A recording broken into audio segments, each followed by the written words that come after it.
Where was the silver bells, silver bells, silver bells, silver bells? It's Christmas time in the city. That was good. Ring-a-ling, dude. Round of applause. That was good. Wow. Big one. Were you waiting on that one? I was. I always have a kind of plan before we do these things. That was if I want to change it premeditated, up. 100%.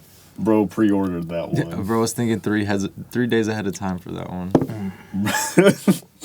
Oh, man. Wow. And now we got that, too. I got that too. Man, so... By the way, the Ryan Puffs All For Him Christmas album will be coming this December. So stay tuned for that. Perfect gift for your friends and loved ones. So I'm not big on peppermint typically, but Ryan whipped me up this sugar-free ice vanilla latte with peppermint, and I gotta say it is pretty good, pretty dang good. What do we think, gentlemen?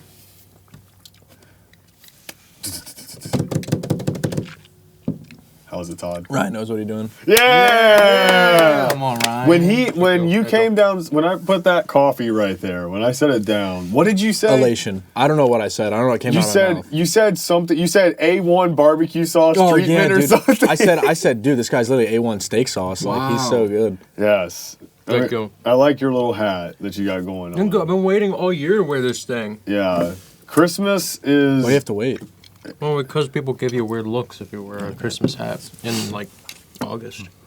It was just like, you're one of those guys, huh? There is Christmas time in the summer, though. Okay, I don't get that. Yeah, I mean... Why Christmas in July? Why July? It's like a Phineas and Ferb moment right there, man. Oh, my goodness. Todd just downed half I've of his... been waiting. What the frick? I look away for 5 seconds and it's gone. Dog, I've been yawning this whole time. No. Like, Yeah, I gotta dial in. Todd was just absolutely... Bro was hitting the... just every 5 seconds. Bro was a little bit tired. Don't worry, we're good now. Bro is... Just wait that to hit the liver. I just put like 3 shots of espresso in there. I sure hope so. He's just going to be going. Todd is going to be bouncing off the walls even more. Plus, there's all that sugar in there, too. Yeah. You should see this guy when he has pre-workout. Oh, my gosh. He came up to me at the gym the other day, and bro was just, he was just bouncing up and down when he was talking to me. See, like, contextual, like, I'm no stranger to pre-workout, but, like, that specific pre-workout that we ordered from Insane Labs, it's literally called Psychotic.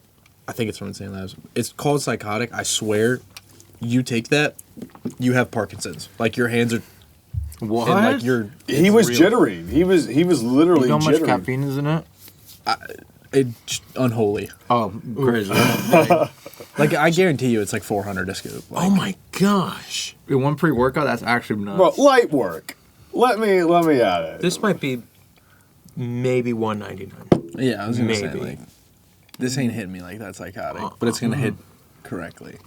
We're going to get halfway through, and he is just going to be literally bouncing off the walls. I already know. Just keep going through every single shot and just going, hi guys, hi guys, hi guys, hi guys. He's I'm gonna be in just every frame at all running around in circles. So Todd Hughes with us, everybody. Oh. Toddy McBuckets. Toddy, you know his car all over town because of his license plate. Dude, so many people probably hate me. Not the best driver. It's that Todd guy, Toddy, Bro's man. notorious on the road. Real. Bro's infamous. He has a in- hate club. Probably, dude. I've probably been posted on that, like, Lynchburg, like, bad drivers before. Oh, they have that? That's Yeah. a thing? There's one just dedicated to you now, and it's Oh, just yeah? the Honda, category. the 2012 gray Honda Civic with Toddy license. Man, plate. way to just reveal this guy to the whole internet. I mean, bad. dude, like, Guys, look People for this know guy at this now. point, though. that's, all right, I don't understand why people, like, tweak over license plates. Like, I look at your license plate in public. What's the difference to looking at it on the internet? I can dox you either way. That's true. Man. Maybe I'm Wow, okay. Maybe I'm uneducated. Wait, hold on. So you sound like someone who's done that before. Yeah, Todd. Well, I'd plead the fifth. Good answer. Good answer. Good answer. That was good. That gives us a little thing right here. So, Todd, welcome to the podcast. Thank you so much for joining us tonight. I know you have been very busy today working out and doing many things. So I just have one We'll question. call it that. Being productive. We'll call it that. Slap that on there. This was my slow Monday. The weekend was crazy. Do you take a Sabbath? No. Wow. Like yes, but like no, there's not. I don't wake up and I'm like, this is my Sabbath. It just Okay. happens. Like Okay. every week there is a day where I'm like, yeah, no, Yeah. I'm not doing anything. Do you But- ever take a rest day from the gym? Oh yeah. How many times a week do you take a rest day? I like to do, like, if I had it my way, I would do one, but my body can't take it, so I do two. Oh, man. Yeah. Even if I take one rest day, I'm just. But recently on Sundays, I've been taking a rest day, and I will say that's Sabbath and rest day on Sunday, and that's been so good. The only way your muscles grow is if you have a rest day. Yeah, you True. need to rest that. So you gotta have one of those at least. I used to think that I had to go to the gym I literally could not stop working out. I had to work out every single day, and I would, at school, I would just consistently be sore all the time. That And sounds like walking- a bad idea. Well, yeah, that was college, Caleb. So we're past that. So just a little bit about Todd. Todd is also from here in Lynchburg, Virginia. And he does video work. He's a content creator, does social media stuff. And we graduated the same year from Liberty, if I'm not mistaken. Class of- 22. Yes. Graduated the same year from Liberty University with pretty much the same degree. Wait, hold on. You're old too? Yeah, dude, I'm 24. I literally can't believe it. Oh no, you're a young man. Look at you. Hey. No. We're not starting that here. Caleb's 25? Caleb's like Older. 30. Wait, really? What? 30. No, I'm not 30. Like 30, 35, yeah. What, 26? Yes. So, Hunk? What's up, Unc? Nice one. What's up, Unc? Oh, Bro, that was awful. Do it again. There we go. Where's that one sees me? Bro said, which one? Oh, man. Wow, we're already... You actually did just get called Unk. The disrespect. Literally, I've been getting called Unk so much recently. It's on his own podcast. Yeah, on my own podcast. Look, he's the host with the most, and you can fill in the most, whatever comes after the most after that. You know, sometimes it's The most host back pain. host with the most back pain, host with the most cataracts in his eyes, host with the most need for life insurance. Wow. Host with the most years on his life in general. That's crazy, because you're older than me, bucko. He's older. How old are you? Like 24. He's 26 and a half. He's about to turn 27 He doesn't look soon. Loud and clear. Man, wow. The guest roasting me on my own podcast. I swear the other night we went to go shoot at Elite Fitness. And then Caleb came over to us and Will, Ryan's friend, literally was like, "What's up, Unc?" Or something like that. When he came over from the Stairmaster, sweating. He's like, "What's up, Unc? Having a good workout?" Yeah, where were you at? Where were you at during that whole time? Listen, Don't you work there? I spend unholy amounts of hours inside that facility. I saw you guys come in, and in my head, like, a year ago me would have been like, oh, 13, 14 hour in the gym, we'll stay. Like, I want to witness this. But today me, I was like, we're getting on zombies when I get home. Oh, man. Wait, Call of Duty zombies? Nice. Real one. No, real life zombies. There's literally an apocalypse happening right Bro, now. thanks. That's. I mean, what do you think? Why do you think we're always in this room? Yeah, Do you this ever is our see us leave? shelter. This is our shelter. Yeah, you never see us leave this room People ever. just kind of filter in, like on The Walking Dead. You know, you have some characters that come in and then they leave by the end of the season. You know, that's our guest. You know, they just kind of filter into this arc and then they leave. Episode 15 today with Todd Hughes. So, Todd, for those who don't know you, tell us a little bit about yourself. Give us a little introduction to who you are. Dude, I've always been wondering that, like, what I would tell someone if they have no idea. Because I couldn't give you a good explanation. However, my Instagram bio does a good job. I'm a follower of Jesus who just so happens to own and use a camera. Oh, amen. I love to use my camera to serve other people and have a good time doing it. And, like, wherever that takes me is where it takes me. And I play basketball, hence the name Tiny McBuckets. That's a pretty good gist. You can't see it, but this guy is freaking tall. He's really Like, tall We had to adjust the camera for to, this guy. to compensate for his height. Only my license says 6'3", but I say 6'2". Yeah. Well, I think You're we- talking to the 5'8" but guy I right think you're here. like a wish we whole had that head advantage. taller than Yeah. Caleb. I wasn't gonna like dox your heights like on the. But It's you well, guys do it it's, yourself. it's well known that. Well, I mean, you can just see by the camera positioning. Me, it's more level. For Yeah, you, like- I having to tilt down. I I mean, slouch a lot. yeah. Yeah. When I sit. So it probably looks like you're. It looks like you're You're small. Yeah, smaller now than you me. both Yeah, look taller than me. Yeah, this is like, how I sit. it's a running joke at the gym. People look at me and they're like, "Stand up straight," because like, used to, that's conversation.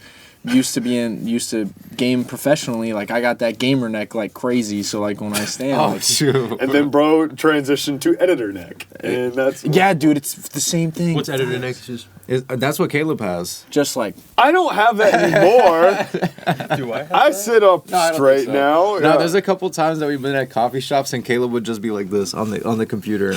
That's the editor neck. Oh. That's like at extreme. what's that? Igor or whatever. No, that's Gollum. Gollum. Lord of the Rings. Yeah. Wait, Yeah. so you do that too? But how much different is that though? Because you're like a couple thousand feet taller than Caleb, and so what is that? You're like it's like an arch of a bridge.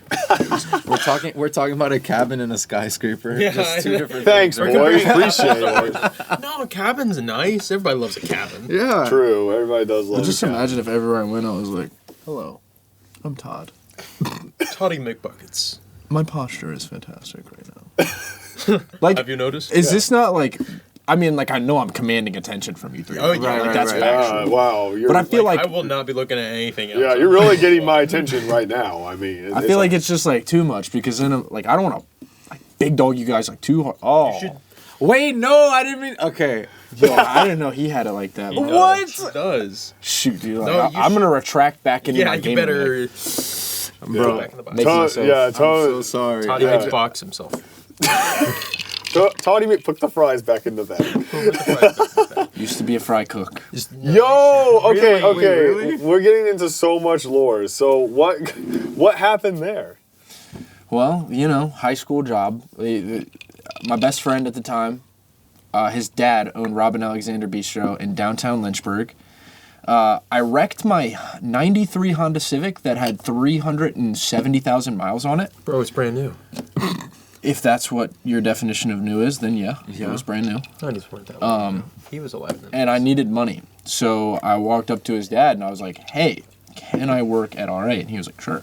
So he gave me a job as a busboy. I worked there as a busboy and a host for like 4 years. Then he opened up a cinnamon bun shop adjacent to it. And I became a manager at that cinnamon bun shop. So technically, Manager. dude, Already? a manager of a cinnamon bun shop ain't nothing to write home Bro about. is Jimmy McGill from Better Call Saul. Oh my god, And so that's how Cinnabon got started. You were that like one of is its first crazy managers. work. I would, dude. Wow. I mean, that's not how Cinnabon got started, but that's how I got fat for sure. Like, we're talking 1,200 calories per bun, and that's not even a joke. Good Lord. Oh man. And I could, That's like Caleb's diet. That's your whole caloric intake in like Nah, a day. stop. Dude. Leave Caleb alone. Man. Come on, bro. listen, do I have to go to Kroger and like get you like beef? I probably have 2,300 or No, 2,400 that wasn't calories. that wasn't Yeah. dig at you. It's like, but that's like 1,200. We went to Cinnabon the other day, and one cinnamon roll was 900. Yeah, I was it's, about to say. They I can did get see that. more than that. yeah. No, it's crazy. So you would just go and manage this place. Would you have a cinnamon roll per shift essentially? So we would bake in dozens or half dozens. Upon closing, oftentimes there was between 6 to 12 of them suckers left. You either throw them away or take them, and it's mom and pop shop, so like they don't care if you take them as long as like you're closed. It's not like McAllister's where it's like it's corporate. You got to throw it away. You know what I mean? Right. Your manager's on your tail. They're like, oh, like have fun, like take give it to your family, make them happy. So I'm coming home every day, like I college apartment, like just taking like 6 home. Everyone in that apartment was kind of obese, I'm not gonna lie. Except for the chronic gamer who like never left his room. His name was Ethan. So Love you didn't that have guy a chance still to to this even get day. him.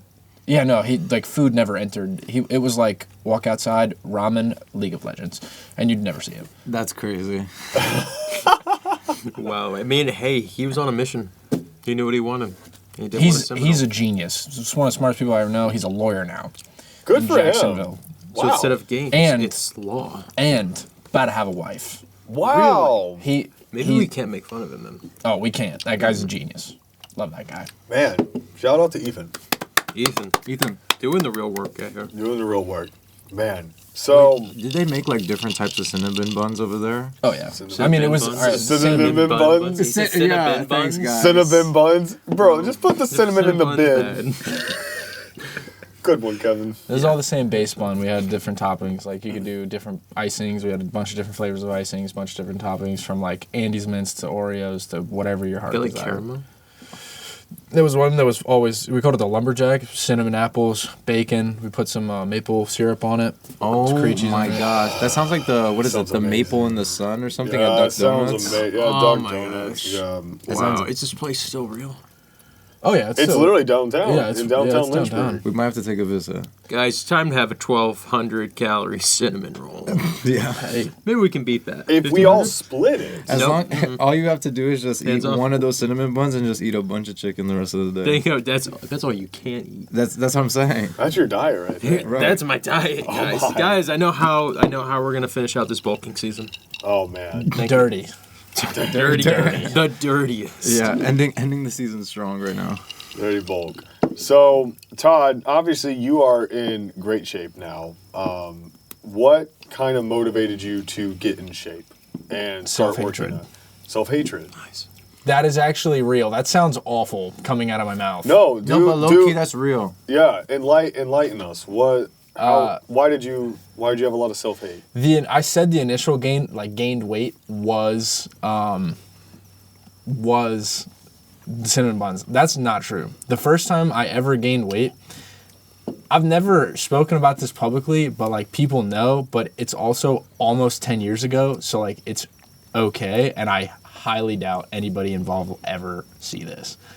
But in high school, my 11th grade year, there was a girl that I thought was like just T1, A1 steak sauce, like we spoke of earlier. Yeah. You know how it is. There's that one girl in high school that you're like, oh, she's so pretty, like I would do. You know what I mean? Go every church event, like every whatever, you're like trying to get blah, whatever. Long story short, I'm not going to go into any of the details, but basically, I had a poster in her locker in the beginning of the day, and then as the day went out, I had various things like around like the school to where it's like, hey, like I'm going to ask you to prom, like as soon as like school's over. I had all of her friends in on it. I had one class with her. I had fourth period French. So I sat next to her in that class. That class went normal. I didn't give anything away. Like I wasn't like, oh, I'm about to ask you to prom. But as soon as that class ended, I was like, hey, can you come with me after school? Like I got something for you. Like I had a Sephora gift card for her. Oh. If she walked right. So I had my dad's truck. I had a big sign in the back of it that was like, will you go to prom with me kind of thing. However, we were supposed to take that truck up to the LU monogram. On the LU monogram, as we were going up, I had things lined up along the way that were her favorite. Dang, bro, you're dedicated. Oh, this dude. is crazy. This is awesome. Dude, I like planned this. Like, dude, I balled out hard. Yeah.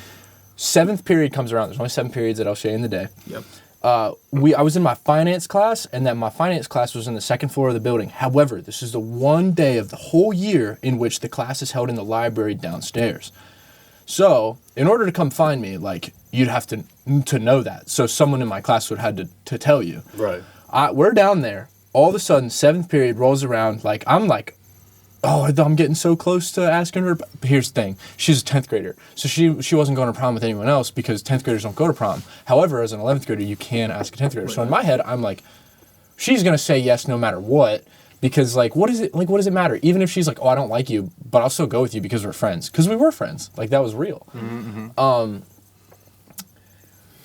I'm sitting in that finance class. There's, like, this finance class is, like, intermingled between classes. There's 10th graders to seniors, and I'm friends with, like, everyone in the class.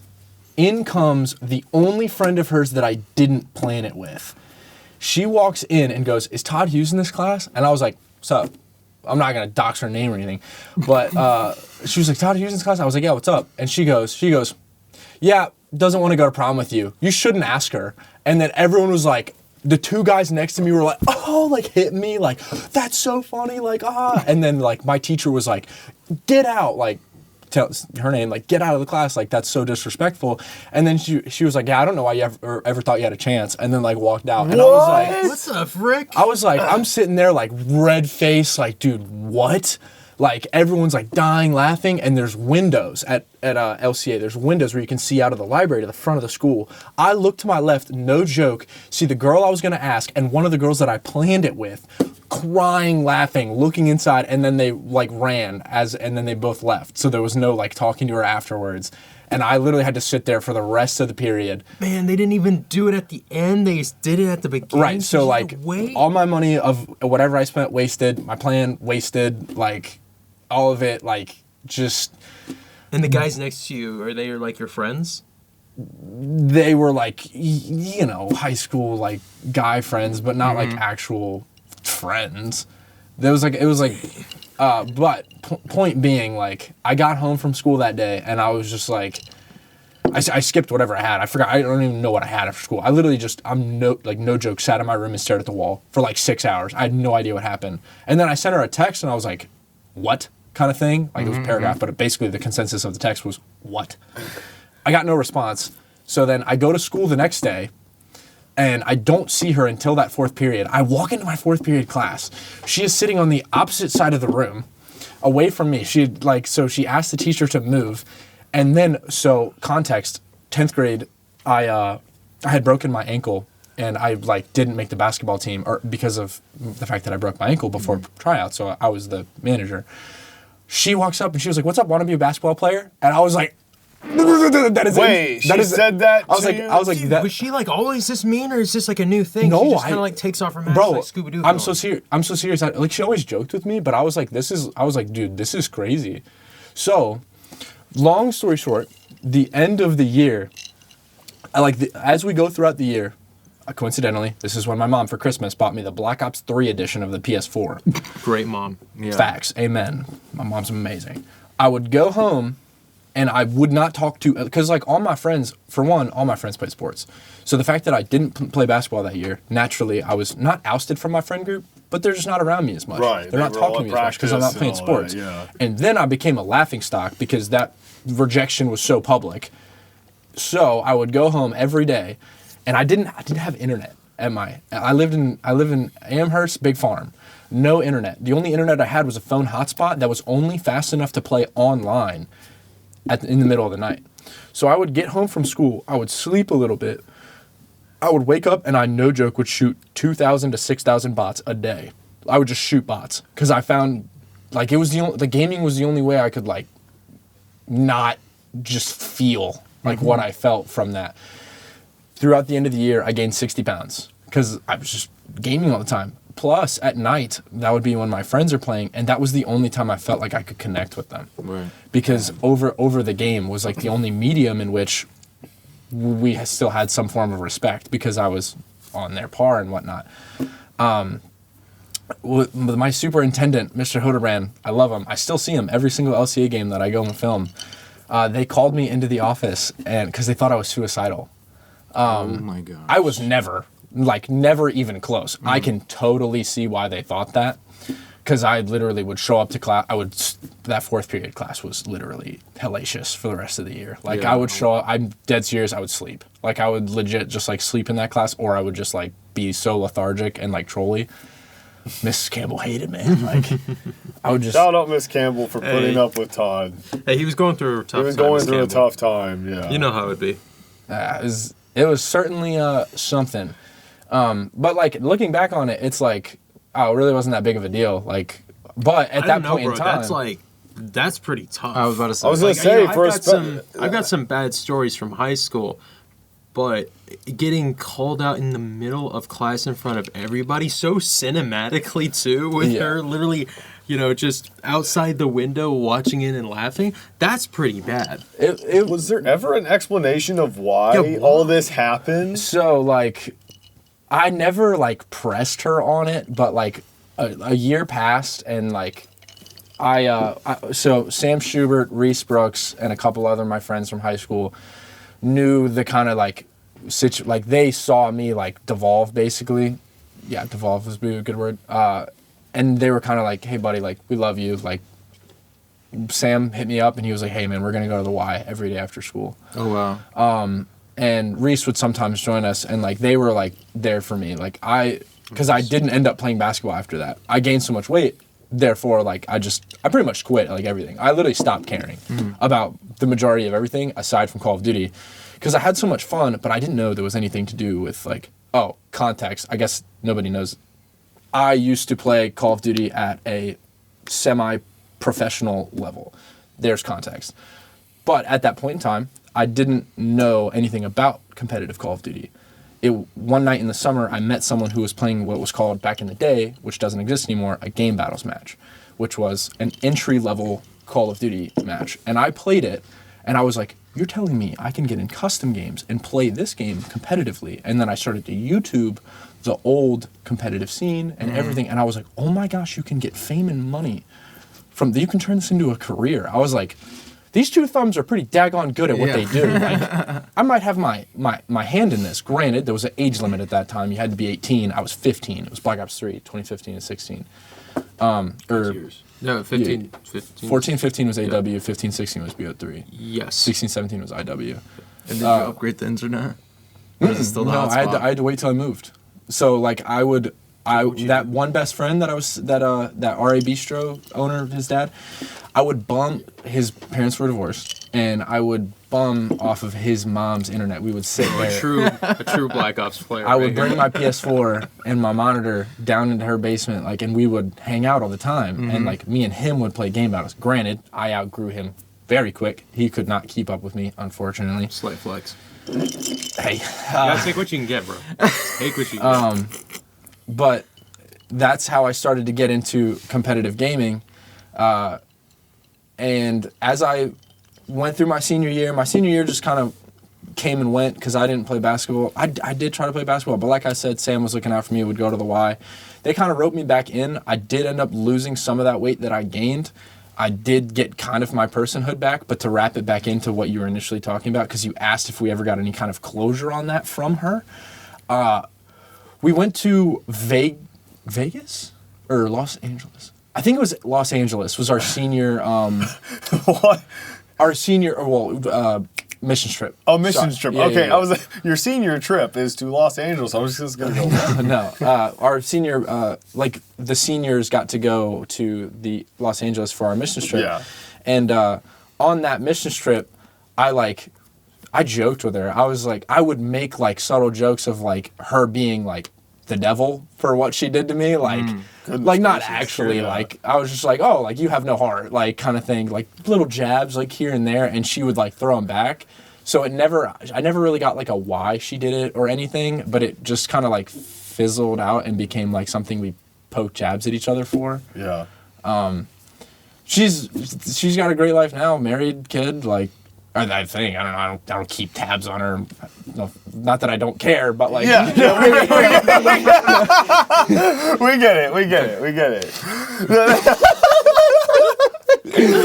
That's good. Yes, Todd. Thank you for not being a stalker, but thank you for also caring about a person. Yeah, for caring about a person. We know. I do like check up on a lot of people. Like that is very common. Yeah, no, I sometimes check. No, like I've Jeffrey checked up on Dahmer this guy crap. I sometimes. promise. Yes. So, sounds like you had quite a high school experience. good I lord. mean, so you had all this stuff obviously shaped you to become who you are today in a lot of Right. ways. You know, the stuff we go through as kids oftentimes shapes us into who we are today. So, you get into college. What happens in college?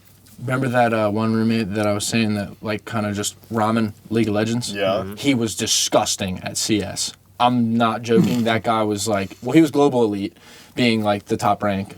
He was top 2,600 in the U.S. for like the longest time. So me and him were like best friends in high school because we understood each other, and we were like, I was like, you're in the upper echelon of your respective esport. I'm in the upper echelon of mine. Granted, we played two different games. You played with keyboard and mouse. I played with a controller. 2 super FPSs, but what it takes to get there, we both understood. Andy was one of my best friends since I was like 7. Right. Really? It just so happened that we like played. Yeah. So me and him roomed together in college at Liberty. We promptly moved out of our dorm on East. One, because they wouldn't let us hardwire into the router, so like playing on Wi-Fi competitively was that just sucks. so bad. Not Curfew was so bad. Our RAs hated us because we would scrim till like 2 or 3 in the morning. Your RAs cared about that? Yeah, I don't know if that was like I have like very like limited test. I don't know. I was only on first semester, so I don't know what other people experience. Like I don't really talk to them Bro, about should it. have been in building 173. It's the I best mean, one. that's real, wherever that is. Building 144 for me.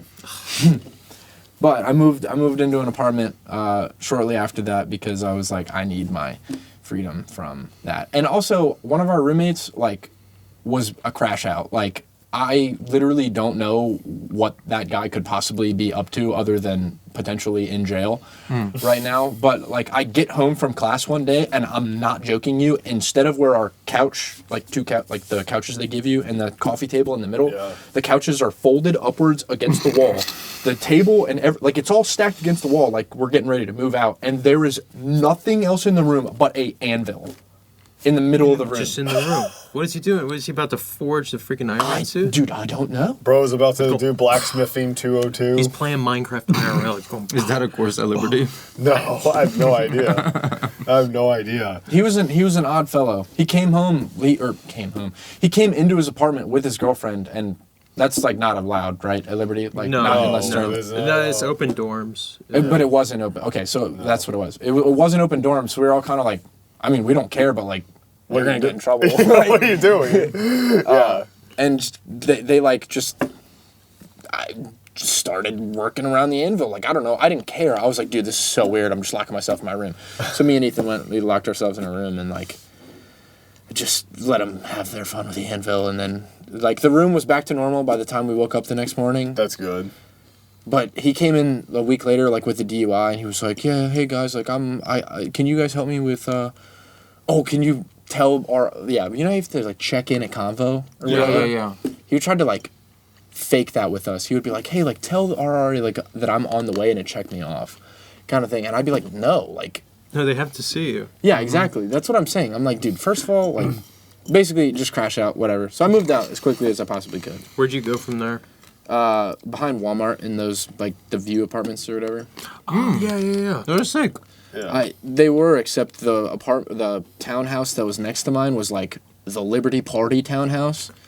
So like I have like Snapchat videos. They keep that make me following you, crazy. bro. They keep following you. The Lord was just testing you in so many ways throughout this time. Well, I don't party. Like it's not like I like in my head I was like I showed up to one party in high school and I'm no joke, you can ask anyone that was there. I kept telling them I could be screaming right now. I could be practicing. Like I was that real. like dialed on like all I cared about was becoming a pro in Call of Duty. That was it. It was like that was my whole life. I walked around school. Yeah, senior year I had a World War II hoodie on. Call of Duty World War II. Every single day I would walk in with that World War II hoodie. So would you say that you made trying to become a competitive player An idol? in Call of 100%. Duty, you made it an idol? Oh yeah. Yeah. Call of Duty Black Ops 4 in 2019, I logged 2,062 hours. That is 1/3 of a year. So quite literally eat, sleep, Call of Duty. Man. Wow. So throughout all this, was there anybody who was kind of working in your life to... Well, first off, let me start with this. So you... Tell us a little bit about your faith journey, kind of how you came to Christ to make him your Savior and your relationship with Christ. Christian family. And then, you know how it goes. VBS, they're like, come on, give your life to Christ. And then it's, you know what I'm saying? So you go, but as a 7-year-old, you didn't really. You can't really make that. Right. You can, but I feel like it's up to you once you get to a certain age to make that decision. Do I want a relationship because my parents taught me, or because I'm making that decision for myself? Right, that's what I'm saying. Yeah. So you could one would say like, oh, I was saved at that point. That's not true. I don't think so. I always knew of God. I knew Jesus, who he is and what he's done. However, like knowing of and knowing him are two entirely separate things. And I would say my entire, like, I've always had a really good moral compass. Like, through high school, like, I never slept around, never drank, never smoked. Well, my best friend made it so easy because he was the one that did all 3 of them, and he was such a crash out that, like... And you're just like, yeah, I don't want any of that. Yeah, like, faith aside, I was like, dude, like, oh my gosh, bro, like, we gotta lock it back in. But, so it made it easy on that front. And then, obviously, just sitting and playing video games all the time, like, it's really hard to... Go do bad stuff. Yeah, you know what I mean? Don't like, leave the room. I can't think of anything else other than getting on, like, rotating to P3. Like, I get that. People at my high school, they were always getting up to bad stuff, and I was never into it because I had examples personally of who did all the 3 categories that you're saying, and I was just like, your life's kind of a mess. I don't want that. And then also I was editing all the time and videoing stuff all the time. So I never really left my room too much. I wish I could relate to that, dude. I wonder what it would be like if I started that stuff in high school. Yeah. Oh, like editing and stuff? Yeah, like just using a camera in high school. I didn't pick one up till I was 22. That's crazy. We'll get back to that, but continue a little more about your faith. So how did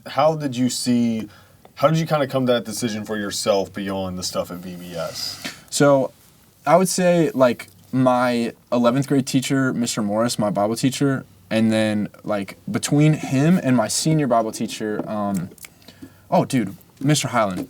Goodness gracious, I almost didn't remember his name. I love both of those 2 human beings. I still see Mr. Morris all the time at LCA. I don't know where Mr. Highland is. But in those classes, you could find me, like, at lunch asking them, like, theological questions. Definitely my senior year, like, I would spend my days, like, after school, like, literally sitting in Mr. Highland's class, and me and him would just have, like, conversations over apologetics, because I freaking loved apologetics in high school. I hated people telling me I was wrong, so I wanted everything in my power to be able to defend myself should I be questioned. That's still the same, like, today for the most part. Like, I attribute that to, like, a lot of the way that I am. Yeah. That started actually in 9th grade with my apologetics class with Mr. Jordan. He had us do an assignment that was quickly like, banned, I guess, or, like, revoked by the school. He had us go on, I guess, Reddit at the time, or any online forum, and literally start 3 apologetics-based conversations with people with accounts that we found to be atheists. What? So you can see how that's like... Yeah, that feels a little bit anti what the gospel is about. Well, no, he's literally saying, like, go to, like, an online forum where they don't believe. And but I feel like stirring up strife. I think there's a difference between engaging a person who's atheist and stirring up problems. Right. The problem is like, you know, minors and getting them to do things online. That was the problem. Yeah. In his head, he's like, I'm literally having them go and make disciples. Right. Like, so I respect it from that, but from, like, a legal, like, ramification standpoint, like, yeah, I can't be doing that. You know what I mean? Right. So, like, it is the bowels of Reddit. But that was my favorite. Like, dude, I'm telling you, I literally loved that assignment. Like, I was sitting there just like letting these guys have it. Like, not like keep berating them, but like I'm serious. I had him on email. I'd get a question back, and I'd be like, "Hey, Mr. Jordan, he said this. What do I say here?" And I'd be like, "Oh, good idea, yeah." And then I would be like, "Freaking a war room over here." You really enjoy that? Oh man, that's funny. What tactics do we employ next? Yeah, legit. I was playing like Battleship with these people. Like. Oh man. Wait, and how old were you? I was. However old you are in 9th, 10th grade. What is that, like 14? Yeah, I was 15. I feel like you're 16 or 7 at that point. 11 graduated Guys, it's been a while since we've all been in high school, all right? I know, but at 14, I was born 2000, so when I was 18, that was a senior, so -4. I was 14, 9th grade. 14, 15, yeah. Dang. 14, 15 doing that is insane, dog. It's fun as crap. Yeah, no, I bet. So you had that, and then you get to college where you're still doing competitive gaming. So what kind of shifted in your mind? I wanted to... Esports is very dark. It's very much a, like, new age liberal area where, like, anything biblical just gets, like, gone. You know what I mean? Like, first of all, Call of Duty's Call of Duty. That is just not a biblical, you know what I mean? Mm-hmm. And I was like, I want to be a light in this space where there isn't any whatsoever. Like, Call of Duty MW2 lobbies, like anyone watching this who knows about Call of Duty just knows what those game chats look like in Black Ops 2, MW2, like all those games. So when you're playing Call of Duty and you're playing with someone whose language is like mine, and they're not cussing, they're not derogatory, you know what I mean? They're like, what? Like, what are you doing? Like, the amount of, dude, if I had $1 for every time somebody asked me why I don't curse, I actually might be like Bill Gates. Like, I would, dude. But, Man. and then, it's people found it, no way this is like bad to anyone, but like, they would always, when you play like a rat, you know, people would be like, oh, that virgin, you know what I mean? Oh, wow. So they would use it as like a derogatory term. Mm-hmm. I was a virgin. So like, I was like, I'm proud of that, dude. Really? Let's go. Like I'll own it. So I'm not joking. There was like a 4-month stint where my username was Virgin Toddy. Because I'm serious. I had a play style that made people mad. I would play like a rat. Like, I was really, really annoying to play against. And I would oftentimes get called a virgin, and I was just like, well, if you guys are going to call me it so much, like, might as well own it. So I did. Man. And then, like, obviously, once you start to play, like, collegiately and you get put on streams, like, the casters are like, hey, we don't really want to say Virgin Toddy. Can you change that? And I was like, yeah, my bad. I'll change it. Like, it's going back to just Toddy. What were, like, one of the voices of the guys, like oh, dude, it would just be like Virgin Toddy again. Virgin Toddy. Some of them wouldn't. They would just be like Toddy, but like when you read it in the kill feed, it says like Virgin Toddy, and it's like. That's great. So, no, you got one more part you got to say at the beginning there. Yeah. Man, so what happened in college ultimately that kind of led you to? Because you don't competitively game anymore, at least not in the esports realm. You're still very much a gamer. You like to game and all that. It's a good escape for you. You like to do it. But what kind of got you into the creative realm after, putting aside the esports stuff? So I'm trying to think of how I want to dance with this. So here's what I'll say. Because it all intertwines. Like, every bit of it is what makes the current human being that sits in this chair right now. And it's a wild, the way it all wraps up in a bow is just, only God can do it. You know what I mean? In college, I really thought, I was like, I'm going to be a director of a collegiate esports program. And I want to do it at Liberty because I want to shepherd like young kids coming into the field that I was in, and I want to show them too how to be light in a space where there isn't one. Like, that's definitely what I want to do. So my freshman year, I was really excited because that's when, at the time, Jerry was still chancellor, and then Jerry announced how there was going to be an esports program at the school, and I was like, oh my gosh, that's amazing. There was plans. I don't know if I'm supposed to know this or whatever, but I saw blueprints, so sue me, for a $1.7 million facility that was going to go above Star Ginger. Oh my God! Star Ginger is a restaurant at Liberty University. It's in the context. I forget about that. So they were just gonna build it on top of Demos? Yeah, I saw the whole cost breakdown, PCs, monitors, everything. Like, I literally looked at it and I'm like, dude, that's fire. I was like, I'm a freshman and this is gonna be here next year. I'm gonna have 3 years at this school where I have this is gonna be amazing. And then Jerry Jerry'd. No. For context, just look up Jerry Falwell Jr. and that's all you need to know. Yeah, I won't really go into that, but basically Jerry just went out of the school, and then there was an interim chancellor, and basically anything that was a Jerry idea got axed, meaning esports at the school got axed. Yikes. Well, to be fair, though, it took them a year and a half to build Commons 4. So, honestly, you probably wouldn't have had something like that until maybe the last 6 months of your senior year. I saw plans, dates, and everything. Yeah, but I'm pretty sure the new ROT was supposed to be done a long time ago. The ROT is the dining hall at Liberty University. Well, then explain the differences between the two different ROTs. We don't need to do that. One is cozy and nice, and the other one is bleak, cold, and disgusting. Wait, which one's which? The new one. Oh, the new one's bleak? It's white. It's like it's really like postmodern and stuff. The old one was nice and cozy. Anyway. But yes.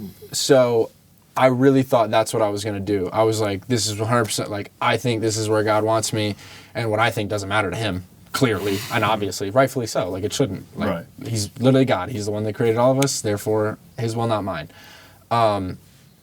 I go 2-3 years competing in collegiate Call of Duty, and we do our best. I met my best friend there, like, at the school, like, we played together, and I was like, man, like, I don't know if I'm going to be able to do it here at Liberty. I tried everything under my power to, like, try to get the school involved, whatever, to the one day where I Hail Married a Twitter DM to Rashad Jennings. And I was like, hey, bro, sent him, like, a 3-page paper that I wrote on why esports is profitable, because that's all people up top, like what, I don't care what anyone says, it's money. It has to make the money make sense. And with him being the context, Rashad Jennings is a Liberty alumni, played in the NFL for 8 years, Dancing with the Stars winner, DM'd him, and I was like, hey, man, like, you're one of the only successful people that I know that's still relatively young out of Liberty and well-respected around Lynchburg. He reads it, and he DMs me back, what's up, brother? I play Warzone, which was a variant of Call of Duty at the time and still to this day. And I was like, cool. It's not what I asked. Like, I asked for help, not whether you played Warzone. Did you actually say not what I asked? Oh, yeah, no, I can show you the DM on, like, well, I don't have Twitter anymore, but, like, now X. But I literally said not what I asked. But then I was like, however, add me. Like, and then from there, like, he added me, and we just hit it off. We just started playing Warzone. Turns out this guy, he plays, because it was COVID during the time. Mm-hmm. So he was grinding.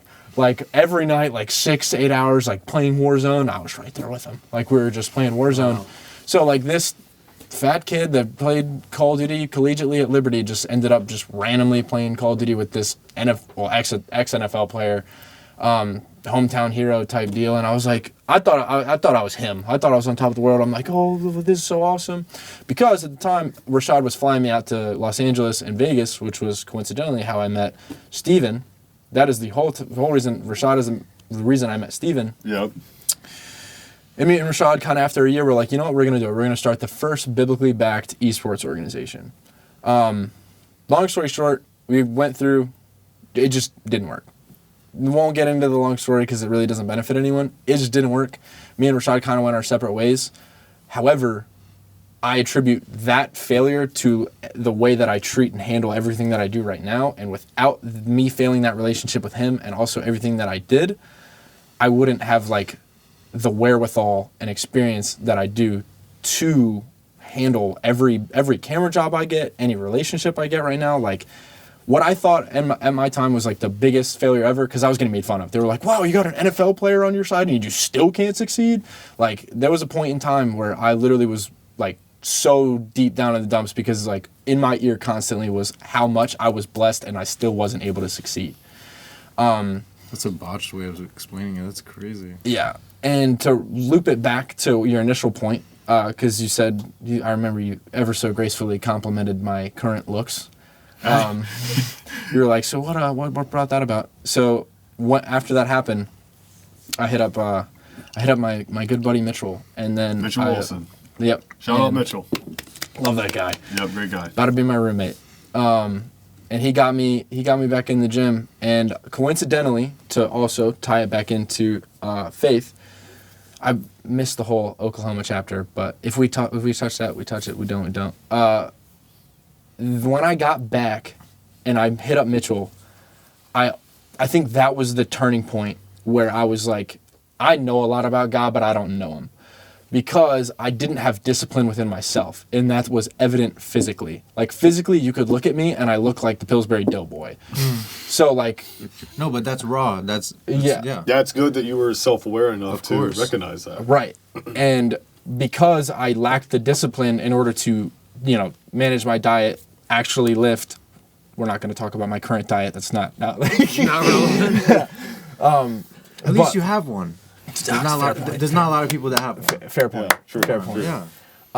But when I started lifting with Mitchell, it all started to connect to me because, like, I always would go, like, throughout college, like, I was always, like, yes, like I would obviously prophesy in the name of Jesus, like anywhere we were, like I had a lot of spiritual conversations with a lot of people, and I always thought that I knew, and I always, you know what I mean? Like I played the part. Right.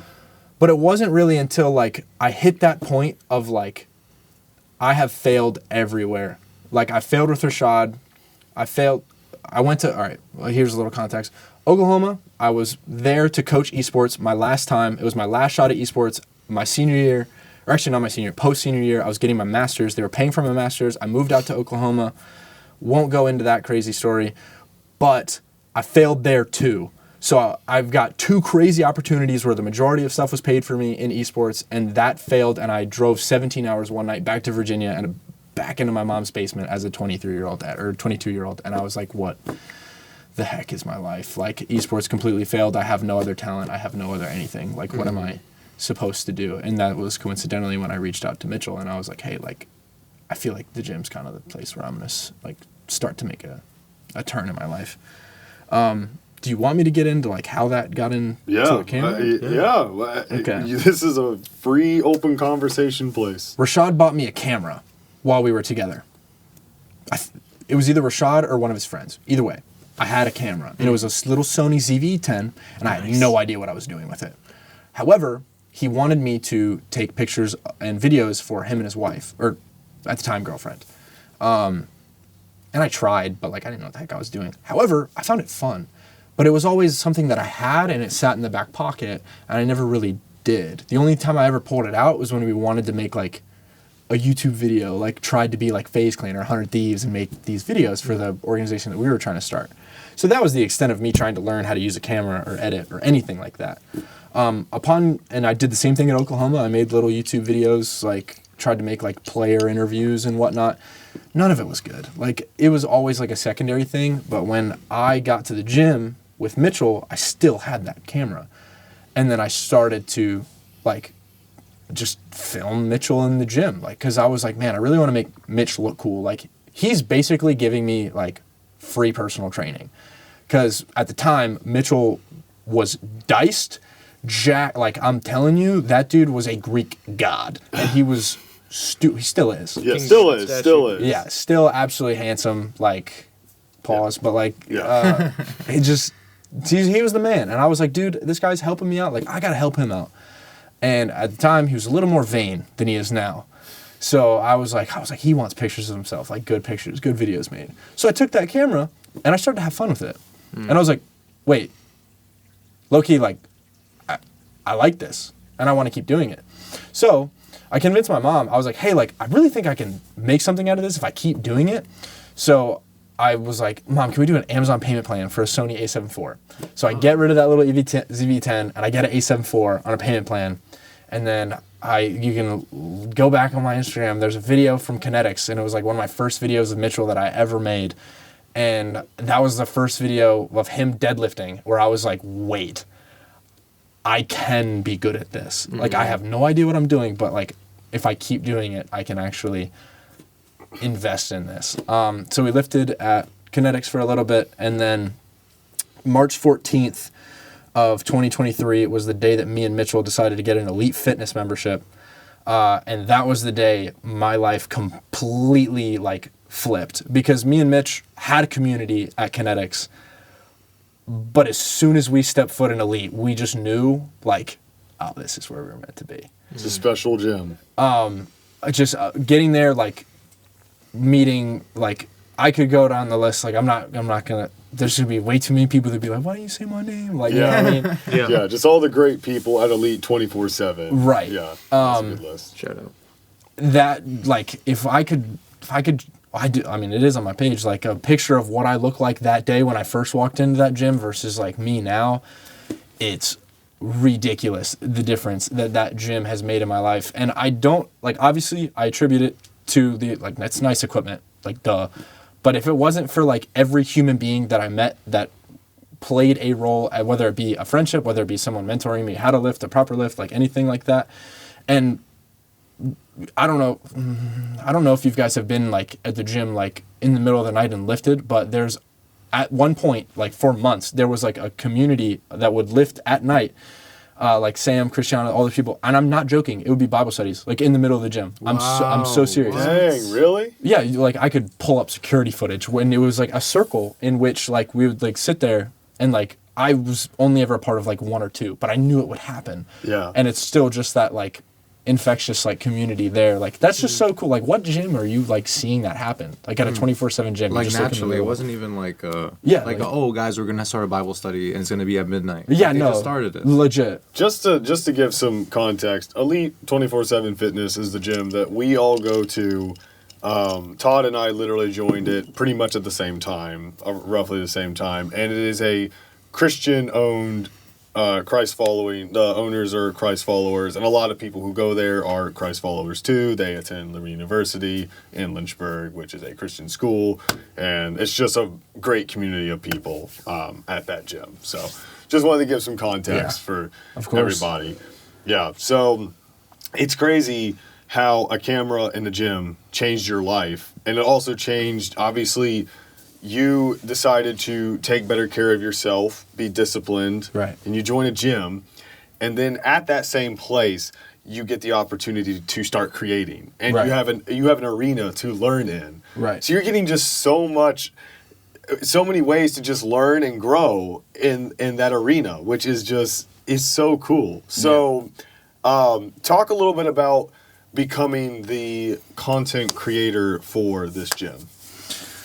So upon joining, like, I did deal with a little bit of like the social anxiety because at the time, like, I'm just a dude in that gym with a hand. Like, I didn't have like any of the cool, like, I didn't have my big long skinned out lens that like just looks cool when I pull it out. I had my A7 IV, no skin, and then I had the kit lens. So it just looked like your kit lens. Yeah, dude. You just had your run of the mill like black camera that it looks like you got it off Etsy or something. You know what I mean? But I would still go in there and I would just shoot, whether it be Mitch or at a lot of time I shot Marcus Van. I shot a lot of stuff. Shout out Marcus Van. Both of them were pretty much like my guinea pigs for like anything creatively that I had. And I would just show up every day, get my lifts with Mitch, and like I would just happen to, whether it be photos that day or a video, like whatever my brain wanted, I did. And coincidentally at that time, it was a fry cook. So like I would get off, be super gross as a fry cook, shower, show up at the gym, lift, and it was just that. It was like the illest grind ever. It was so weird. So I would just be frying chicken tenders, like everything, like shout out Iron and Nail, I guess. Like Iron and Nail, yeah. We love Iron and Nail. Class C joint. But I would do that, go to the gym, get home, edit some stuff, same thing next day. You know what I mean? And it was just a great time. And as the time went, I started to slowly meet more people, take more pictures of people. I was very secluded. Like in my head, I've always been a very like, I want everybody to talk to me and I want to be known by everyone. Like I've always wanted that. Like that's always been a thing, but it was stupendously suppressed starting from that point in high school where that happened, and like I gained the weight that I did, because that took wherever my self-confidence was before that, it was just like, hey, let me just pull that last little Jenga block at the bottom, and just make sure you don't have any whatsoever. Not bad for you. Yeah, but I would start to make more friendships, take pictures of more people, meet more people at the gym, and whether they liked me just for the pictures I gave them or not, it didn't matter. I was like, well, if that's the case, that's on you. And 2, you're letting me practice on you. So thank you. Yes. And 4 or 6 months in, like, who did it? Because Caleb was doing the social media at the gym before I was. I was their first one. Yes. Were you the only one before me? I believe to my knowledge, I was the only one at the beginning. Okay, yes. It's literally just been me and you. It's just I think it was, yep. Well, okay, hold on. Shout out Grant. Yeah, shout out Grant. He also was doing stuff. I guess the person who was technically under their banner was me because I was reached out to do it, and I took the job and I did it. I got a membership there and I would shoot content and I would get to lift, and it was awesome. And then obviously I got my current job I have now and I could no longer make that commitment. and that is when it was passed into your hands. Which you have taken it to the next level, more than I ever could have. I'm sure there's a lot of people at that gym who at some point got like tired of me having my camera out, like for sure. Like, cause there was a period of time where like I was literally there like sun up, sun down, just like shooting like whatever with my camera. Like I was having like, the dopamine was ridiculous. I was just like, I have this idea. I want to make this person look cool. Like I really just want to like, it was just. And then when you get the show, you're like, whoa. Yeah. And then I remember specifically one day Marcus goes, hey man, do you have a drone? And I was like, yeah, I do. I just bought it off Amazon. And he was like, well, the owner wants drone videos. And I was like, in the gym? Yeah. And I'm like, dude, like, I literally don't know anything about at this point. I remember this. I don't know anything about drones whatsoever. All I know is that I just bought this sucker off Amazon, and I flew it like twice at my house. Next thing I know, I get a text from Tyler Ramsey, and he's like, hey, man, how much would it be for a drone video? I really want some drone shots in my gym. And I was like...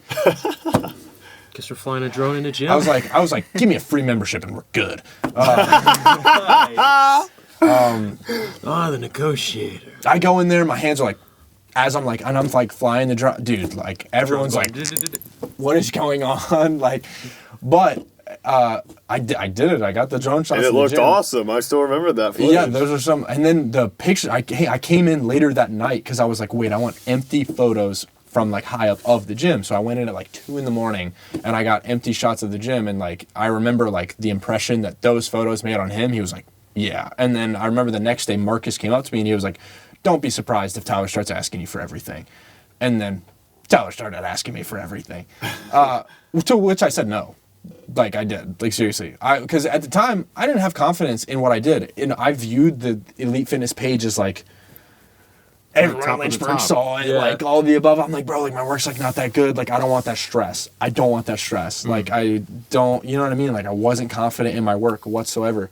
And that the cycle of me just like taking pictures and like I would give them to him, and he would like post them like every once in a while, and like that would continue for like 3 to 6 months, I would say. Like, I don't really know when the gauge was. I just remember specifically, like, one day I walked in, and he was like, hey, Toddy. And I was just, badging it at the desk, and I was like, what's up, dude?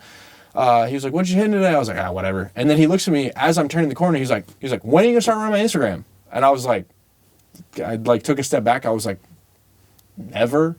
And then he was like, no, dude, like, come on, man. Just, what's it going to take? And I was like, I just don't know. Like, I'm not confident in what I'm doing. He's like, man, you're incredible. Just when are you going to do it, man? And I was like, fine, can we talk about it at least? Like, so a week later, sat me down. He was like, and this is why I appreciate Tyler so much. He looks at me and he goes, you already know what you need to do and what I want. He was like, I trust you with this. Like, I literally don't care what you do. He was like, just post and we'll be good. And just have fun. Yeah. And like, gave me the login, and that was and then coincidentally, I also did start working the desk too. So like, I was employed at the place. And it was a little bit of growing pain at first, because like I was sitting there like, oh, I don't know if he's gonna like this post, and I don't know what I'm allowed to do here and there. And then at some point we just kind of hit it where I was like, yeah, he actually really doesn't care what I do. And plus like there was a point where I was kind of like, nah, I'm him. Like, I'm making stuff. like everyone loves like what I make, and like I gotta be careful with that, dude. Like, especially like literally as we sit right now. We all hit that sometimes. We're just like, oh yeah, I'm that guy. Yeah, I know. Like, I'll be honest. Like, right now is a period where I'm slowing down. Like, I am slow for the EF page right now. But also that comes with like me just being like extremely hypercritical and like, well, what haven't I done in the gym already? Mm-hmm. And then it's like, I don't have any good idea. Well, it's a however many square foot gym. It ain't like the biggest in the world. Right. You know what I mean? But it's still like, still make it work. Still make stuff look cool. Yeah. There's always new people to capture, always new faces, new memories to make, and all that good stuff. But I attribute like literally that whole building, like I attribute Elite Fitness to obviously the relationships that were involved in it, but to me turning my entire life around from every aspect. Obviously from a physical aspect, like I looked as I once did, and I look as I do now. all of my current friendships, literally, like I firmly believe that all of my current friendships, like day-to-day friendships, everyone that I talked to has come from that gym. Wow. Like, I don't know of anyone that I talk to, even on a semi-daily basis, who is not affiliated and or involved with that gym in some form or fashion. Yep. Every opportunity that I've ever gotten with anybody notable from that gym, from Tyler, from giving me the platform and the opportunity to do it, or somebody seeing the Elite Fitness work and saying, hey, I saw your work here. I think it's really good. Can you do X, Y, and Z? And like, that's why I love Tyler and I have like so much of a respect for him. And like, I make sure I continue to do good work because it's like, you gave me more than what I asked without me saying a word. Like, you just had that, like, you believed in me in a way where no one else at the time did, and like, I needed that, which allowed me to kind of do the cool things that I did, whether it be like filming out with Eubank in the summer or like... Yeah, that was super cool that you got to do that. Were And you, were you involved with the shoot with like Jay Cutler and stuff, or? Oh, that's such a funny... That's yes. That's nuts. Yeah, so, but... Tyler was trying to help me out. Tyler was trying to make me some money. He was like, wait, hold up. I need to chill out. Tyler was not trying to make me money. We weren't trying to make any money. That's not what was happening. Nah. So we had a line. We had a line outside where everybody's meeting Jay Cutler, and he was like, hey, man, I don't really know what I want you to do. Just show up and, like, shoot stuff. And he was like, if you want to, like, make some extra money, like, take your camera and just take pictures of people, and we'll charge, like per head. And I was like, I don't know about that. Like, people already pay for the memberships. Like, I don't want to have to make them pay for like a photo. Plus, like, people can just take their phones out and like whatever. And like, we didn't know what we were doing. So like, don't judge me. Don't judge Tyler for what I'm saying. Like, I was broke. You know what I mean? Like, I bet people are fine with it. It was $5. It was just $5. I was about to say, low key, I pay $5 for a nice photo with Jay Cutler. Yeah, that's not bad. Yeah. That's what I'm. Yeah. Yeah, $5 isn't much. So I had and I had it, like, this is a learning experience too. I had my MacBook. So I showed up, walk in, Jay Cutler, like 4 foot tall, not really, but I was like, wow, this guy's really short in comparison to me. I was like, I can't believe that's Jay Cutler. Granted, he's massive for 50-something years old. Well, I mean, all he has to do is literally just pick up a dumbbell. Okay, fair point. I guess that's all short people. But I set up my MacBook, I tethered it to my camera to where if I take a picture, it went right into Lightroom, and then I could drop a preset on it, and then hit export, and then airdrop right to that person. So literally, I'd click it, and then I would go. By the time they would walk over to me, I would already have it exporting in Lightroom. Assembly line going. That's so sick. Like, and I had never done that before. I was literally YouTubing it the morning of. Nice. It was like, it's crazy. But I wish I didn't do that, because I didn't need to do that. I missed so many moments of like Jay interacting with people, just doing what Jay does, because he's a very, very down to earth, like, nice person.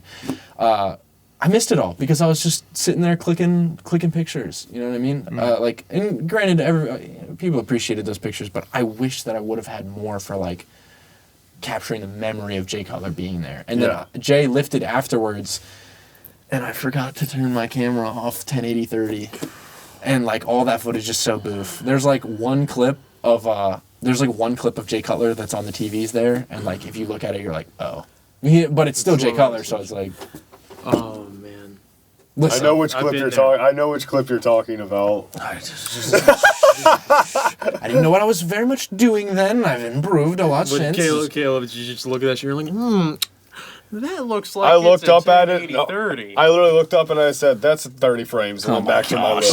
So it's so obvious with these 30 frames too. It was over a year ago. Like, my bad, guys. I'm so sorry. But it is really interesting. I did take good photos of him, and he took those photos and did not tag me, so I did not get credit on his account. But you can scroll on Jay Cutler's account, 5.5 million followers. Who's counting? Not Toddy McBuckets. But you can scroll down and you can see my picture of him in Elite Fitness, like with a carousel of like everything that I took.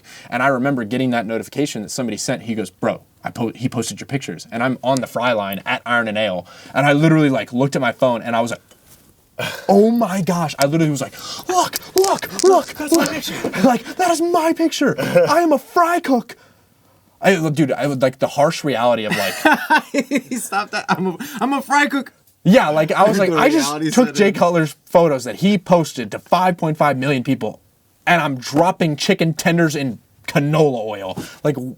No, not the canola oil. What led to you getting out of that job and just doing video stuff full time? So we continue to do the social media. I continue to just, make people happy through what I create. I ended up, Atlantis, the strength equipment, they hit me up and they were like, hey, we really want you to make a commercial and take photos for a lot of our equipment. So I did. What? They absolutely loved it. However, at the time, I had no idea about anything about copyright. So I used a Kanye West song for it, and the social media manager gets it, and he's like, dude, I can't use this. And I was like, I'm so sorry, but I'm not making another one. Like, unfortunately, I should have made another one, but he only, this makes you sound bad. He only paid me $200, and I gave him like a full gallery of photos and like a video, and like I wasn't confident in my work, but I will look back on that video that I did make. That is to this day like top 5 videos I've ever made. Oh, interesting. That video still I have like pinned on the EF page. Like that video is raw. I literally will watch that for fun sometimes. Not tooting my own horn. I totally am tooting my own horn. You're confident. It was Which is just good cool. because you didn't have confidence for years. Okay, fair point. Wait, so they wanted to post the video on their social media, but they were worried. It was a Kanye West song, so I couldn't. But they took all my photos and posted them, so I was like, you got I thought copyright worked differently on like Instagram and stuff. Like there was and like, okay, that was Reels another had a thing. certain Yeah. That's why I was like, why can't you? Like, Yeah, it's Because there's they're probably a bigger brand and No, but like there's a certain Instagram and a bunch of the other companies like TikTok and such, they've signed different agreements with artists and recording labels to where they can use songs. I mean, maybe he just didn't know. And, Yeah, maybe I mean, he's we- just- I don't know all that TOS. Yeah. Like, it wasn't really. we don't know. And Justice for Toddy McBucket's Kanye song. yes. But it was a remix. It was Shiloh. I don't know if you ever like. Shiloh Audio, Yeah. he goes crazy. It was one of Shiloh's remixes. Yeah, he goes And it was a remix, which was another reason why I thought it was okay, because it was Shiloh's remix. But I digress. Yeah, that's just a weird. I Let feel like this guy make you a remix. Crazy. I'm just No, but I was gonna say, you could have easily done low What? key. You could have found like what the beats per minute of that track was, and just replaced it with another song that's also the same beats per minute. I've done that before. So he. You have to show me how to do that. He knows. I didn't know how to do that at the time. Oh, did somebody else tell you that? no! He never made another commercial for them. Oh shoot. Okay. Yeah, I just. Oh, did you just not? You didn't keep going with them? Well, I like He I had, posted it to Elites. Yeah, I posted it to Elites, and like I was in my head, I was like, there was no contract. Like it was like just, hey, do it. In my head, I'm like, bro, you just got crazy exposure out of like Elite. I got paid a little bit of money. Like I did my part. Like I did what I said I was gonna do, and I'm gonna keep like. I have made multiple, like probably 15, 20 videos since with Atlantis equipment as like forefront. So like I was like, you're not gonna be mad at me if I don't redo this because I'm just gonna keep making them anyways. And the Atlantis Strength follows my personal account, and it's very funny because when I will post my personal post, I'll always see Atlantis Strength has liked, and I'm like, that's so funny. Like, That's hilarious. their social media so manager is flex. awesome. I don't know who he actually is. He's but, just like, he's just there scrolling. Is just Oh, that's Todd. yeah, like Todd. he's always gassing the EF page. Like I always see Atlantis comment. Like Atlantis has commented on my stuff before, and I'm like, dude, like I like this. Like I love Atlantis. Like it's really cool. so. Yeah, how'd you get all the fry cooked? So some kid hit Alex up on Snapchat, and was like, yo, you should come to this gym in Lynchburg. It's really nice. And then Alex was like, oh, I have a family farm in Madison Heights, which is 15 minutes away. What? Correct. Yeah, wild. And he was like, I might do it every once in a while. Like, I don't know. I'm like, maybe. The stars aligned for Alex because his grandfather died, so that farm was getting inherited. So he was like, I might as well go visit the farm. My dad happens to be there. I'm going to go visit my dad. And while I'm there, he got reached out to by our owner, Tyler, and we set something up to do a meet and greet with Alex at that point in July.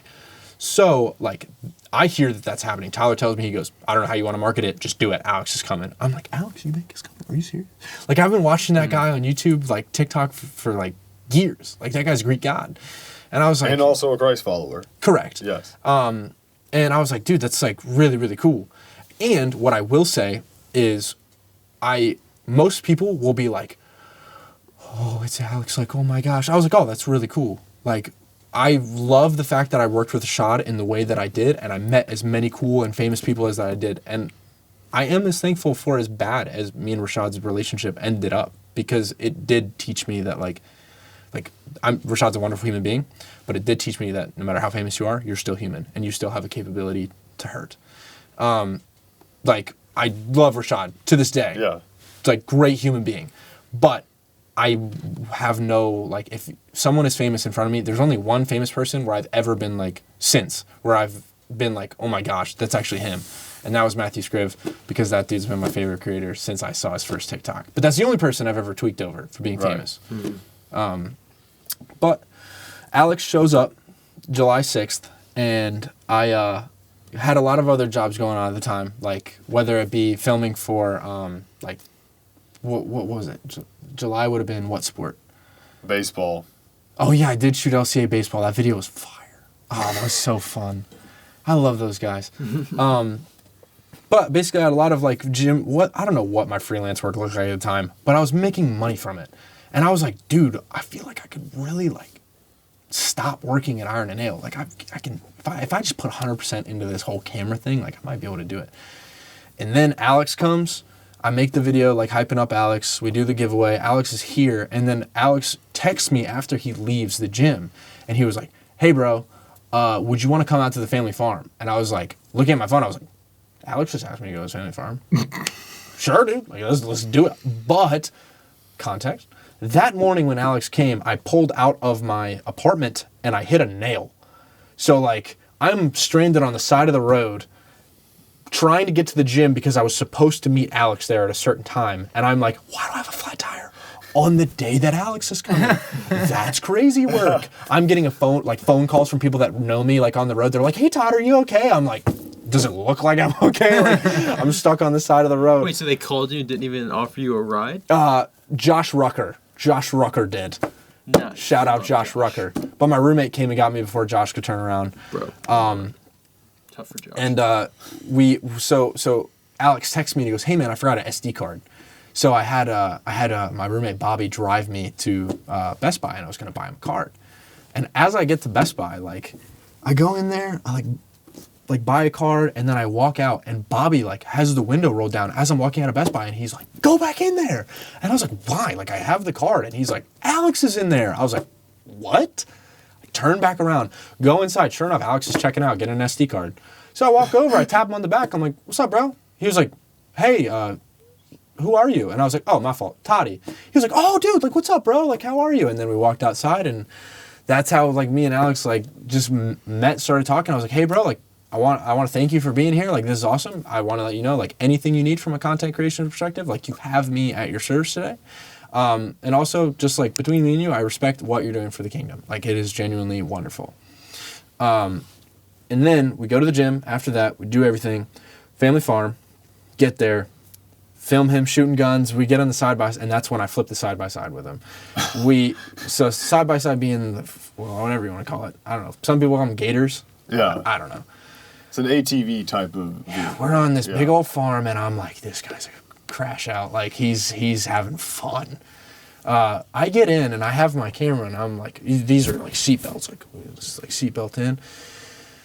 He was like, all right, are you ready? Are you filming? I was like, yeah, I am. And then he was like talking to the camera, and then he was like, all right, now we're gonna have fun. And dude, he starts whipping it. Like you can go back in the YouTube video. I am like one hand on the bar, like one hand on my camera, like holding it against my chest to like try to keep it steady. That's a real videography right there. Yeah, and then do it for the shot. Cameraman never dies. Cameraman cannot die. You actually can't die. No, legit, I promise. You've got plot armor. I will say, like, pause for a second. Matt Tederick, one of my favorite videographers that came out of Lynchburg, the one thing that I love that he said about me is he gave me a job one time, and he goes, here you go, I can't do this job because I care about my equipment too much, and that's why I give it to you.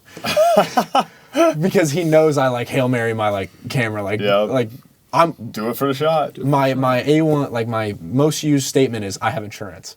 Like, you do have insurance. Yeah, you were just talking about that the other day, actually. Yeah, it's okay. Like, what is it? Whenever you meet someone new that you're hoping to do a video for, you'd be like, "Hi, my name's Todd. I have insurance on my equipment, just so you know." I will throw my camera off a building for you. If it's to get a shot going over you, I will throw it over you and off the side. I will throw myself off the building, catch it, and jump in a trampoline. You'll see the camera going over you, and then me going at it doesn't matter what happens. But I have insurance. Broken bones? No problem. I have insurance. Insurance, we got it. But I could just tell, I was like, Alex is gonna flip this thing with me in it, and I was like, I gotta figure out how to get the shot, not break my arm, and because like there's no windows. Like, Right. if I tried to like, bro, that arm's getting like, my collarbone's snapping, 100%. Like if I try to stiff arm that crap. So I was like, I know what I'm gonna do. If he's going to flip it to my side, he cares too much about himself to flip it to his side. That's not true. No way he sees this. Well, actually, He might. I was gonna say he do be liking my stuff on Instagram. We've thought about trying to get him on this podcast. Oh, word. So yeah. But I was like, he's gonna flip it to my side, and he starts. I see him take his second hand off, and I see him go on the steering wheel, and I was like, I'm screwed. Here it comes, and then next thing you know, I'm like, oh, and it's on my Instagram. It's in the YouTube video. Like we flip it, and I like tuck my shoulder this way. I probably just buffled the mic right there, but like I tuck my shoulder, and I like make sure I have the frame on him, and then I was like, on the ground, I was like, did we just flip that? And then in my head, instantly, I was like, I gotta hit a code Alex as soon as he hits. So I handed my camera to him, and as I'm like unbuckling, that's when I like look up at the camera and I'm like, code Alex, by the way, like random, like you just flipped it side by side, and no way this kid's just plugging. Like I don't know, that was glaze. That was glaze for me to him. Like I'll accept the blame on that one. Oh man. But that was fun as absolute crap. We get out, and then, like, if you go and watch the YouTube video, like, we combine our deadlift PRs to, like, flip the thing, and I was like, we were, like, getting so hyped after flipping it. And I wake up the next morning, and I, type in my code and clock right back in at Iron and Nail, and I remember looking at, like, I cut the fryers on, and I'm like, what am I doing? I was like, I just had the day of my life, like, doing, like, basically having fun, but doing work with Alex Eubank, and I'm back $14 an hour, making like, and all for like time and a place to do it. Like the Lord had you in that place for a reason in that time. For sure. And I was like I'm not knocking that kind of work, but I was just like, oh, I feel like it's like this is not where I'm supposed to be. Like I'm this. I don't want to be like, ooh, well, but like I feel like God's calling me higher here. So like. Let's get out of here. So I remember like talking to I like literally like walked over right there to my boss. I'm like, hey man, like I'm gonna go ahead and put my 2 weeks in. Like, I love you, but I'm gonna start like really focusing on this camera stuff. Was he supportive of you in that? Oh yeah, Danny loves me. I still talk to that guy to this day. No. And during my last like point at Iron and Nail, like they did let me like, so I was able to expand my little food photography portfolio. Like they would just let me come in there and just take a bunch of pictures of specials and stuff, which was really cool. I realized that I was good at food photography, and it was actually like low-key kind of fun, especially because you get to eat it afterwards. But that day, I clock out. And what day was this specifically? The day after Alex. What was July 7th of 2024, correct? What's July? Oh yeah, dude, thank you. July 6th. It was my birthday. The day that Alex was here was my birthday. Hey, happy late birthday. Yeah, I didn't get you anything. Thanks, I'm bro. sorry. But it's coffee. That's your birthday. Fair. It was gas. It was fire. So the day after your birthday, and you got the time of your life with Alex Eubank. You got to. So I had like the job. dough pie of my birthday, like Alex, Yeah. like the whole day at the gym, and then I'm like, dude, I'm gonna fry cook again. So I clock out that day, July 7th. I sit down because I was working the night shift at the gym that night. So for morning at Iron and then night at the gym, I sit down at the desk, and then I see this guy walk through, and like, I see a G-Wagon pull up, and I was like, that is Matt Black, like murdered out, like someone's rich for one. Parks, and then I see him walk in, and I was like, that's a really familiar face. Why do I know that face? And I was like, I've met him before. And then I like start like Googling, like maybe like, is he an NFL player? Like, who is he? Like, whatever. And then I like click the thing, and I see the name. It says Juan Thornhill. Juan Thornhill, that's right. And I was like, that was Juan. And like most people around here would be like, oh, that's Juan Thornhill. He played for the Chiefs. Now with the Browns. Home hero, Alta Vista, this, that, the fifth, right? That's what everyone would know. My head, I was like, oh, I met that guy at a Warzone tournament. Because I did. Yeah. When Rashad flew me out to the NFL Symposium in 2021 or 2022, I can't remember. Juan Thornhill was there? Juan was there with his his big old chain after he won the championship with the Chiefs. Yeah. And that's where I met him. And he was like, I like walked over to him because I do not look at all the same. And I like walked up to him at the gym and I was like, "What's up, Juan?" He was like, "What's up?" And I was like, "I know you don't remember me, but you remember the fat white kid that was with Rashad Jennings at the NFL symposium?" And he goes, "That was you?" And I was like, he was like, "Man, you still gaming?" I was like, "No, like I haven't been gaming." He's like, "Bro, we gotta run up Rebirth sometime." Yo! And I was like, maybe, probably not, because my relationship with gaming, like dude, it's like potato chip. You can't just have an hour. Yeah. Right. You know what I mean? But right there after that, like I literally was like, "Hey, could I take pictures of you and like make you like a video? Would that be like something you're interested in?" And I was like, "If it's gonna take up too much of your time, like don't worry, but I would love to do it for you while you're here." I was like, free of charge completely. And then he was like, "Yeah, dude, I'm actually so down." He was like, "Can you help me out? Like I have this brand deal with Essential Water where I have to post once a month. If you could help me out with that, like I'll let you do this." And I was like, "I don't care. You're on my portfolio, so sure, let's do it." And then to be able to say that I shot for Essential Water would be pretty cool too. Yeah. Yeah. And like those photos exist on the Elite Fitness page. I think one, maybe both videos that I made for Juan exist on the Elite Fitness page. They're also on the TV. Yeah, they play on the TV Yep. and on Juan's current page and his TikTok. Where he throws down the ball and then it trans. Yeah, that's so fire. So that was like, I was like, yeah. And then Juan hit me after that, and he was like, "Dude, this is fantastic. Anytime I'm in town, like, you're my guy for like whatever I'm doing, like when I'm here." And I was like, "Dude, like, thank you, that's awesome." So he had me make him a second video too, and forget what I did. I took a little too long in the video, and when I say a little too long, I took 3 days.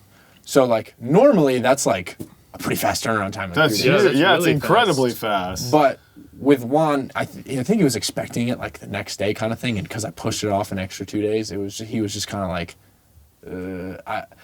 he loved the video. He posted it, but I could tell he was kind of like not the happiest that I took a little bit longer. Yeah. Oh, interesting. But like he's so cool. Like I texted him the other day because some kid had a Thornhill jersey on, and I was like, "Hey, is this your family?" And it wasn't. I was really hoping it was, because then I would like shoot the crap out of the kid.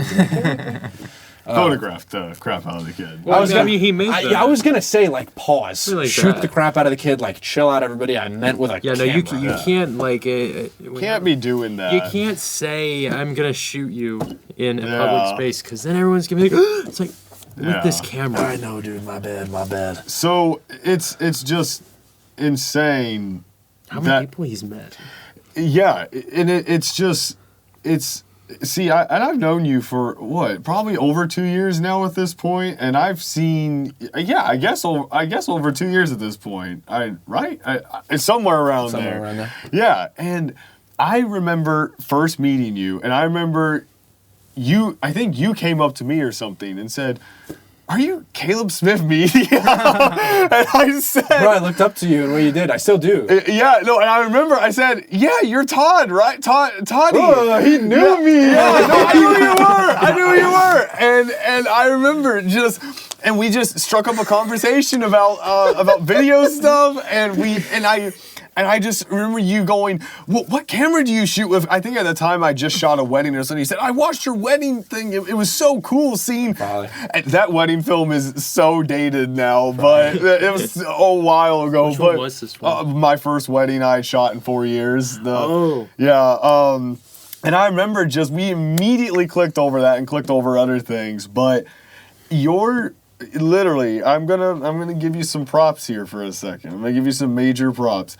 You have progressed so much in our time of knowing each other. I literally tell people who know you and me, I was like, I just remember I remember seeing Todd and I had talked to you and I saw what you posted, and in my mind I just always thought this guy has so much potential, and you have taken that potential and you ran with it and you continue to go up. And I'm literally proud to be your friend. Like, that's how cool it's so cool to see what the Lord has done in your life, and seeing how all these events connected. It only could be God, really. Yeah, it is all for Him. It literally, because seeing how all these interests combined, how all these things that God was working behind the scenes in so many ways, through disappointments, through quote unquote failures, as you call them. I wouldn't call it a failure. I'd call it a learning experience for you. I think it's a better way.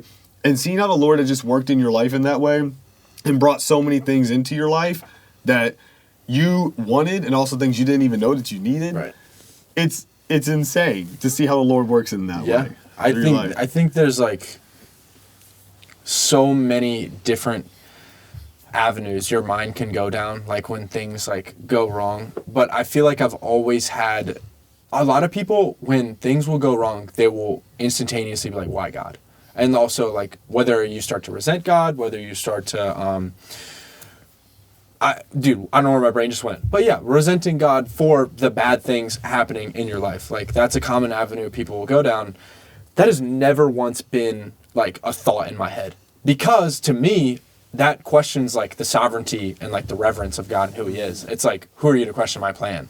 Like I literally formed you, like everything that is you to the hairs on your head. Like, why are you going to question that?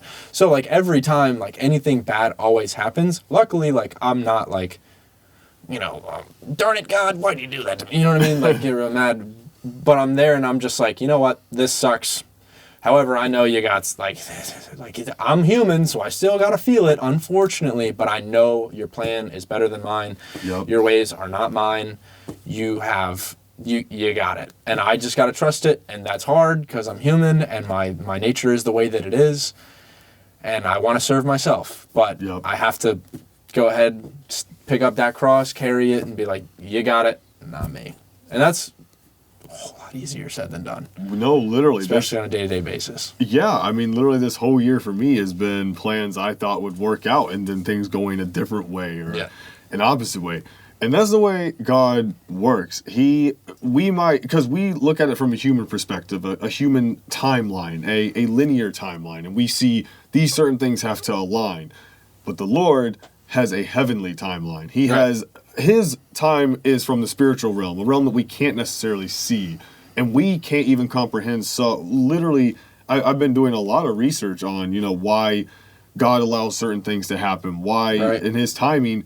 And even the most tiniest little details are him working behind the scenes and doing stuff. The smallest things he can use for like his utmost glory, and it's crazy how it works out. Like I'd say the biggest testament, like the most obvious testament to that I have in my life is like, I thought I was like having a great time like when I met Alex, and I was like, dude, I'm so like, I literally remember like getting back home in my apartment. I was like, thank you God for like allowing me to meet Alex. Like that was crazy that like, not for like, oh, thank you, I got to meet Alex Eubank, but thank you for letting me have that work, because having that work in my portfolio allows me to have leverage as I go throughout my business. It's like I've shot for him, therefore I can. You see what I'm saying? Right. Yeah.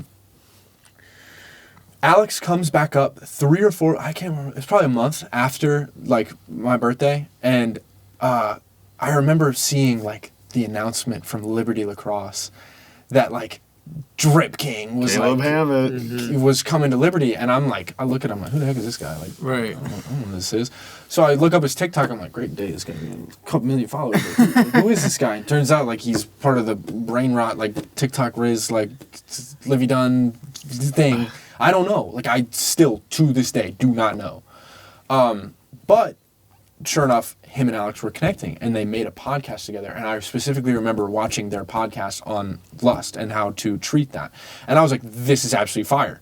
These are people my age talking about one of the most prominent problems in males today, breaking down the family unit. I'm like, I love this. I love this. I love this. I love this. I love this. And I love that Alex is a part of it. Alex texts me, hey man, I'm back in Lynchburg. I'm with Caleb. Can I use you tonight? And I was like, where? I literally left my apartment, went straight to Camp Com where he was there in the middle, and I took like, it was weird because literally all I did was I had my 7200 with me and I had my camera, and I saw Alex and I dapped Alex up and I was like, hey man, what's so good? And he was like, hey, how are you? And then I saw Caleb, and then he shook my hand, and that was it. Like that was all I talked. He didn't say, hey, shoot this for me. Hey, this at the 5th. I was like, okay, I'm gonna see what I can do here. So I did what I did. I dipped out, and I was like, I'm gonna start getting interesting frames. Like I'm gonna get like, I know what I would want if I'm Alex here. Right. And I got some of my favorite shots that I've ever gotten, and I can't. it's crazy because of like the work, because I got questioned before I left. They were like, "Are you gonna go do that for free?" Like some people that I know and trust were like, "Are you gonna go do that for free for Alex? He's just using you." And I was like, so what if he is? I know how many people this is gonna go in front of. I know how many souls this is gonna affect. Like, I don't care. I do free work all the time. Like, why are you trashing me for doing it now? And I go and do it, and dude, I'm telling you, like, just go down Drip King's page, like, how many times my photos, content is used, repurposed, every little piece of content that he does. I'm like, dude, thank goodness that I was there to do that, to get to serve him in that way in order to have it repurposed and used for the kingdom like that. Yeah. And we don't know what the future of it is. We don't know what else is going to Right. happen with that down the line. Right. Yeah. Amen. Because I thought that was it. I gave it to him, and I saw them post it, and it went viral, like Brothers in the Bible. I'm like, specifically the picture of Caleb praying over the one student. I don't know his name. It'd be crazy if I did. I saw that, and then Alex praying like with Caleb next to him, and then the picture of them, like that went like viral that night. And I was like, dude, like that's crazy. That came out of my camera. Like, yeah, that's like awesome. Then, like Caleb, I remember before I left that night, he was like, "Hey man, do you live here?" And I was like, "Yeah, I do. I'm from here." And he was like, "Okay, I might hit you up for some stuff like down the road." And I was like, "Okay, cool." He was like, "Give me your number." I did not think he was gonna hit me up like whatsoever. Wow. A week later, he hits me up and he's like, "Hey man, let's go film some videos around campus. Like Alex is still here." Little context on Alex. Like, I'm not gonna go into the story, but you can go watch his Alex was crashing out at this time. Like recently broken up with, like handling it hard. Like just it was hitting him like an absolute truck. And me dealing with Alex, like I was literally looking at Alex like, "Oh my gosh, bro. Like how are we not like handling this better?" Like it's crazy because you can let me be smart with what I say here, because I love and respect Alex. You can look one way online and be something totally different. And I'm not saying like he was being fake. I'm just saying that like it hurt to see it, because I'm like, "Bro, you look so amazing online, but you're hurting. I can see you." And it's like, I just like me. I'm like, dude, I just want to like be there for you, not because you're Alex Eubank or whatever, but it's like, dude, I get you. Like I understand it. And like obviously I'm never gonna insert myself into anyone's life in that way. Like when you're going through that stuff, like I tried to be there for what I could. But we filmed some stuff. I say all that to say that what we filmed obviously did not go well because Alex was not in the right headspace. Caleb like was it just didn't, like it wasn't usable, like to be honest. So I'm like, frick, like, oh dude, we just felt like they're not gonna use me anymore. Like that wasn't good. Like whatever. And then like time goes by. Like Alex and Caleb show up to the gym. Like I say hi to them. I take a couple pictures of them. Like film them in the gym just for like gym stuff. Make a post. At 2 a.m, I get a call from my phone, and I'm like about to fall asleep because I just so happened to be up this late that night. And I I look at my phone, and I'm like, it was Drip King, and I was like, Caleb Hammond. I was like, what? At 2 a.m. I was like, what is he calling me for, man? I was like, what's up, bro? He was like, hey, bro, like, really, really, like, random question. And I was like, nah, dude, like, I got you. What you need, man? He was like, if I put $1,000 in your bank account right now, would you leave with me at 5 a.m. to drive to Connecticut? And I was like, what? That's so crazy. I was like, what are you? I was like, what are you talking about, man? Like, he was like, I need you. He was like, Alex, I don't know if he's going to show up because he's crashing out, but like I have it locked in with Cliff and Stuart to do a podcast. Cliff and Stuart Knechtle. And he was like, I don't have any equipment whatsoever, and you're the only person I know that has equipment and knows how to do this stuff. And he was like, I know how I can get my hands on a Rodecaster because he's got someone around here that has one. And I was like, Caleb, if I see $1,000 in my bank account in the next 5 minutes, I'll do it. What a G. Bro says. I literally would have gone. I literally would have said, "Oh, it's fine. Just give it to me in a couple days. Let's go to Connecticut." No, that's exactly what you do. Yeah, that's great. No deal. I left out a piece of. I told him I was like I need to see it because I would be calling out on a shoot for Chick-fil-A.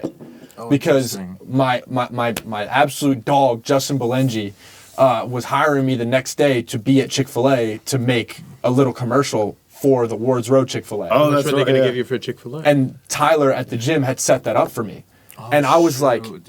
and then, bro,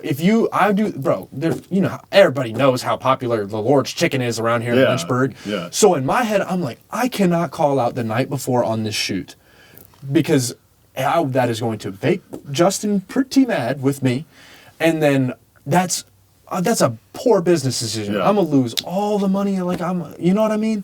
Like being able to say that Chick-fil-A is on my resume, I'm gonna get returning jobs because Justin likes my work.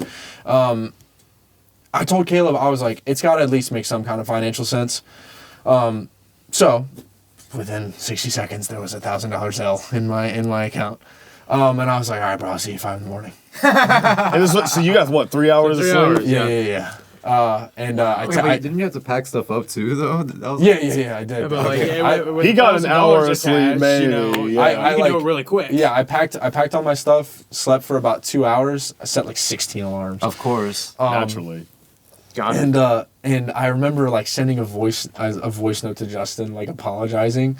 Not at 5 a.m, man. And I actually called him, like, and he was awake that night. And Man. he was like just awake this night. he was like do whatever you want, like it's fine, like I don't really care at the moment, like I'm going to bed. And I was like, I was like, frick, I just pissed Justin off. I was going to say, at that response, I would just literally go, on second thought, I can't go to Connecticut. I got to help at Chick-fil-A. Nah, I like that thought crossed my head, but I literally, like, this is why I looked at it. I was like, God, I know what you're about to do if I like how many souls you're like is about to be affected with Cliff, Stuart, and Caleb talking. Like there's only like I do not care about whatever monetary value like I'm gonna quote unquote get from Chick-fil-A here. I was like, what matters is the eternal significance of what this is going to do. Amen. I was like, I really think this is going to be like something monumental. Yeah.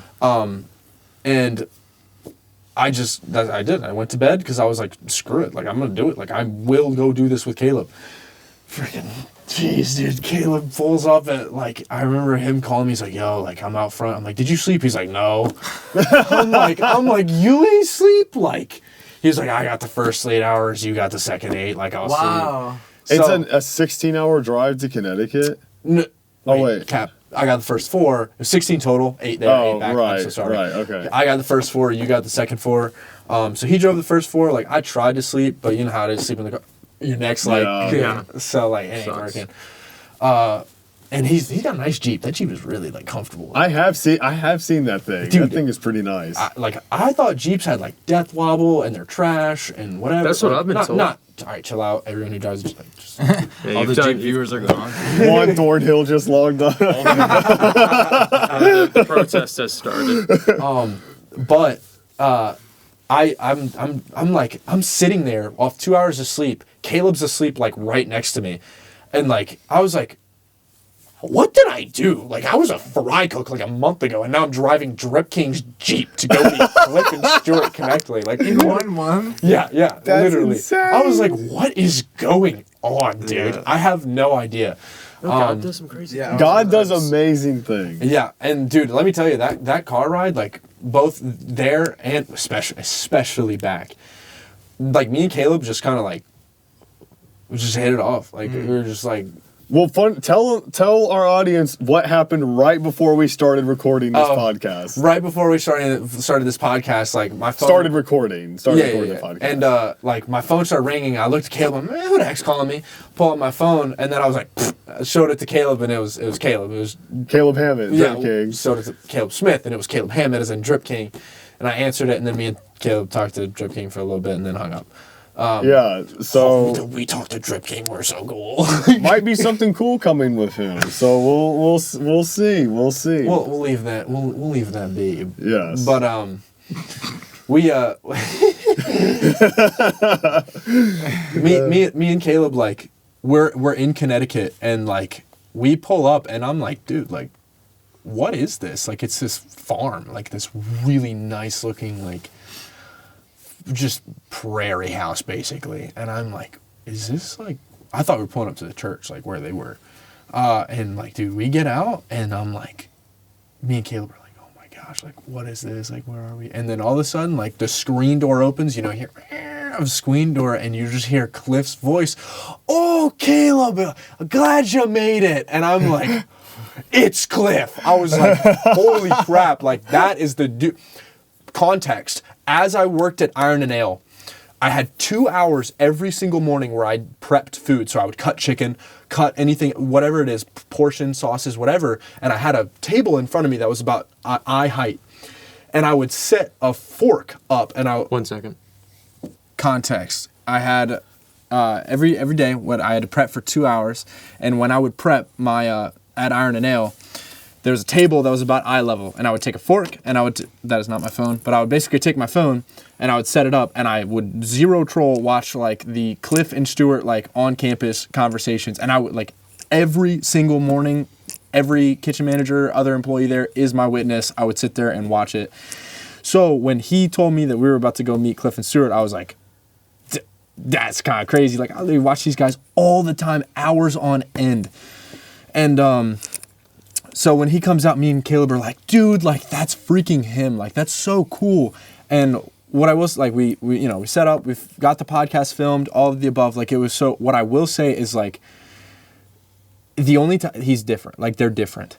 Like, I swear on my life, it was crazy meeting Cliff and Stuart, because I was like, the presence and the air that they have is so different than like any other human being that I've come across so far. Not because they're famous, not because of whatever. I was just like, that's what it's like when someone walks so tightly with the Lord and so close that there is just this peace that overcomes even you when you're around them. Yeah. And it's like in their conversation, you just feel the love that Jesus has. Like, and it's crazy. Like, I don't know how to explain it, but I asked Caleb, I literally called Caleb the other day, we were talking about it. I asked him, I was like, did you feel that too? And he was like, no, dude, like, that's real. He was like, I was low-key wondering about that too. I was like, okay, cool. Just make sure it wasn't just me. You got aura. Yeah, dude, that's what I'm saying. The heavenly aura. The heavenly spiritual aura. But to loop that back in, like, that's what I say, like, you have absolutely no idea, even the smallest things that God's going to do, because of the crazy ways. Like, I had no idea I was going to get a call from Caleb at 2 a.m, like, hey man, I need you to film this.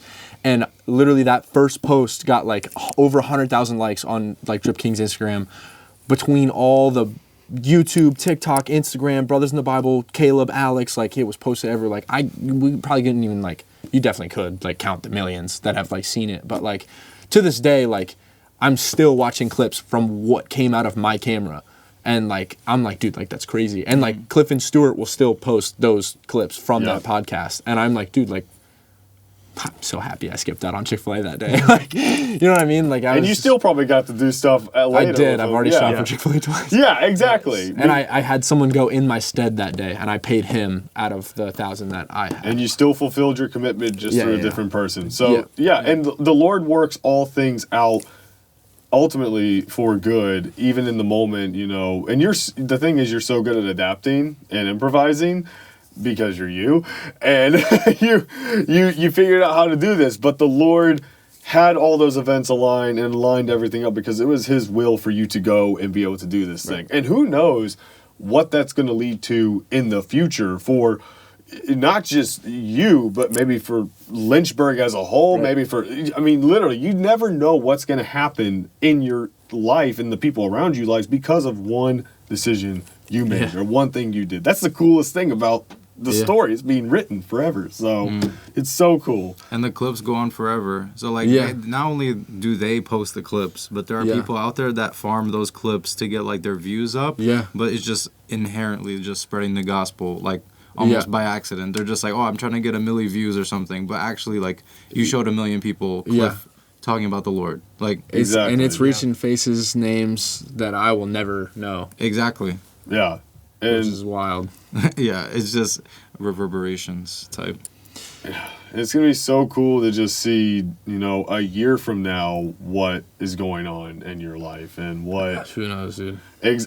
Yeah, we don't know. That's the thing. And if we did know, we'd probably screw it up. Yeah. That's really true. Yeah. Do you guys have any final closing thoughts? Anything you guys want to add to this Yapology session? Man, just keep doing what you're doing, man. You're doing some good stuff. Like don't even think about it. Just keep going on the path that you're on. And wow, it's just been great hearing about your whole story, because I saw you first at a football game with Jason, and then he was like, "Hey, this is Todd," and I was like, "Oh, hey, Todd, that's a cool little skin you got on your camera there. You're the first guy I've met who's actually had a skin on his camera." And I was like, "Oh, random encounter number 567 today, but cool guy." And but then you just kept popping up, and then I learned you were friends with Caleb, and then that you worked at Elite Fitness, which I just recently joined, and I saw you at the desk, and I was like, "Todd!" Yeah. He joined the cult. The gym. The gym. It's not Has been accused of being a cult. has been accused. Nothing has ever been proven. Okay. Yeah. And but also learning that you did Call of Duty. I used to be addicted to Call of Duty too. Was never as good as you are. Definitely not. Everyone I know, if you asked them, they'd say, "Oh no, Ryan's trash." Ryan was mid. I'm terrible so now. much worse than mid. Well, now we have something else we can bond over, bro. Being trash at Call of No Duty. longer good. But Yeah, your thumbs are being used for they've better atrophied. things. Yes. For the shutter button. For the shutter button and for opening the Bible. Wait, would you open? Yeah, never mind. That was a horrible analogy. Me opening my Bible with my thumbs. Just one of them. that's demonic. But no, bro, just keep it up. Yeah, I agree. Kevin, anything else you want to add in Yapology 101? What I will say is that the Lord has moved in an incredible way in your life, and I've only known you because of the fact that you know Caleb and you do video. But to be fair, the past weeks on end that I've seen you and just interacted with Caleb, but just in general, it's funny that you're you have this story where it's very much you were in a certain sense of the word, publicly embarrassed in a moment, and then have had social anxiety and stuff. But honestly, it's crazy because half of the time, or if not every single time I see you in the room, it's just like, "Oh, bro's just the coolest guy in the room" type. Dude, I appreciate it. So it's just that guy in the room. Everybody wants to talk to you at the gym. It's crazy. I want to talk to everybody. I know. I love talking to people too, and I'm just, but Todd's already over there. I was gonna say obviously there are times where I'm like, I ain't trying to talk to nobody because I gotta live too at some point. Yeah, I've seen it. You're just, bro's a zombie just walking around. Yeah. No, you're. I'm sorry I interrupted you, but No, you're good. Yeah. I would just say you're doing such good work, and I'm reminded of something even when we were talking. The only time you fail is when you give up. So Legit. as long as you don't give up, there's no means of failing. So Yeah. you're doing literally the calling of a Christian, putting forth not only your faith in what you do, but using the talent and the skill God gave you. Right. You were a Call of Duty player, and we're joking around with the thumbs and stuff, but you're a Call of Duty player that just moved the thumbs over to a camera and kind of just starts hitting that 360 no scope on a Canon or whatever you guys. Sony. Sorry. That's funny. That's funny you say that. One of my toughest Instagram captions is, "I used to be a first-person shooter. Now I'm the first-person shooter." Yeah, that's hard. Yeah. Oh man, put that on a pillow. Put that on a shirt, man. I love that. And yeah, I guess in closing for me, Todd, I said it earlier, but you have grown so much since I first met you, and I just when you do enter a room, you bring up the joy in that room. Every time I see you, literally when I see you round that corner at Elite, I'm immediately, oh boy, I get to talk to Todd, or oh boy, there's my friend Todd, and I just see the way you make people light up when you walk into a room. That's a community I want to create there because I know what it did for me. Yeah, exactly. And it's going to be so interesting to see a year from now just where the Lord is taking you and what the Lord is going to do in your life. And I'm thankful that I get to be your friend and help you on stuff, and you get to help me on stuff. We get to help each other out, and I'm just excited again to see what you do with your future. And I guess my life verse is Proverbs 16:3, which is commit to the Lord whatever you do, for he will establish your plans. And you've kind of lived that out to a T.